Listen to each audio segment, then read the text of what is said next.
Uh, Black-oriented media in Brazil goes all the way back to at least the 1930s, if not before that. But from what I'm aware of, it started with newspapers that specifically spoke on the situation of Black Brazil.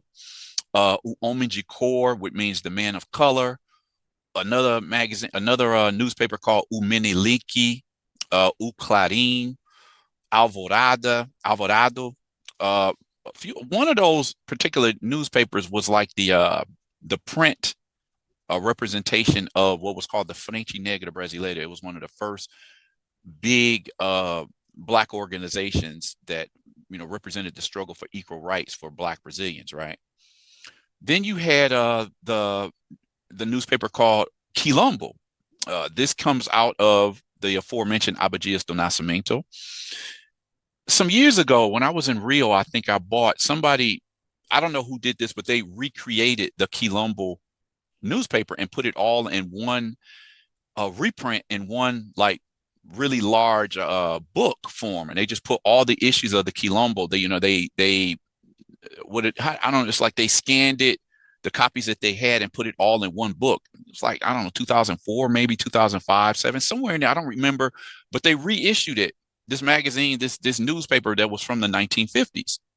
So Black Brazil has had a long history of the black press, you could say. The internet just opened up the door for more journalists speaking from the Afro-Brazilian perspective. Um, so when I first started studying Brazil, I have to give a shout out. I have to mention these media platforms that don't even exist anymore. When I first started reading about Black Brazil, there were two particular websites that I checked out, maybe three. One was called Revista Afirma, that I haven't been able to find any material about them, about that magazine, that newspaper. Um, but I have had contact with the young lady who was one of the editors of that online newspaper. It was just it covered a lot of topics. I really appreciated that. I'm still looking for her name is Fernanda, and she told me, I had spoken to her about this some years ago. She said she didn't really have anything left, but that was in terms of the material that they posted on that website.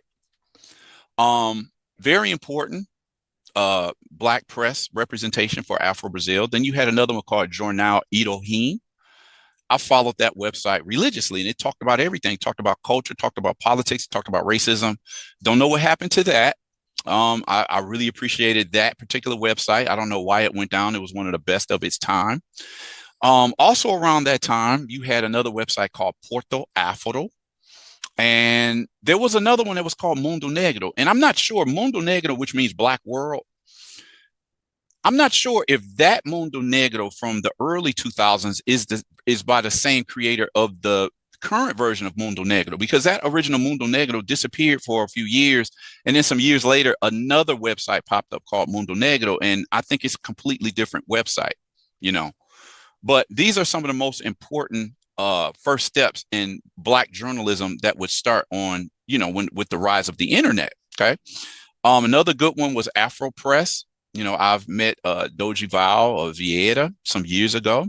It's actually, we had kind of I'm not going to get into that. We had kind of a thing that happened at this event that he participated in some years ago. I don't think we ever straightened that out. And then on the print side, there was a magazine, I think in the 80s or 90s, it was called Revista Ebony, which means, Ebony Magazine. In essence, I'm quite sure that magazine was influenced by the American Ebony Magazine. You had another magazine called 100% Negro, means 100% Black. Um, of all of these media outlets, Raça Brazil is the one that lasted the longest. Most of the attempts at print media for Black Brazil disappeared, went out of business some years ago. Raça Brazil has gone through changes over the 27 years of its history, but it's still out there. It's now on Instagram. They still present they still issue the colorful magazine that you can find on newsstands. So Raça Brazil was a watershed moment for Black media in Brazil. But from there, I think that other media outlets that are online have actually surpassed Revista Raça. Some of the websites that I follow today include, again, the aforementioned Mundo Negro.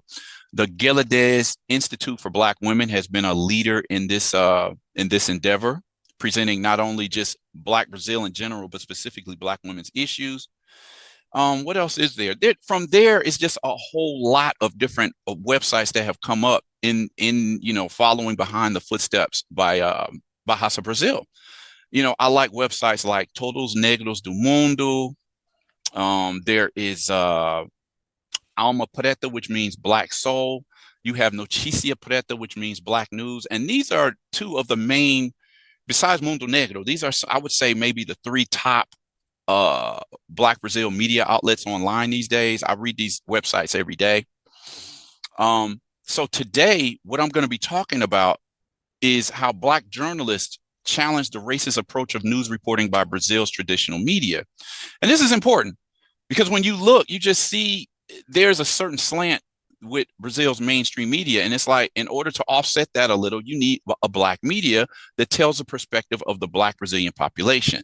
Because people have complained for years about the racist tendencies of Brazil's top 3 or top 4 television networks, particularly Global, Rede Record, SBT, and Banjis. So what other alternative do you have but to create your own? That's what the saying always goes.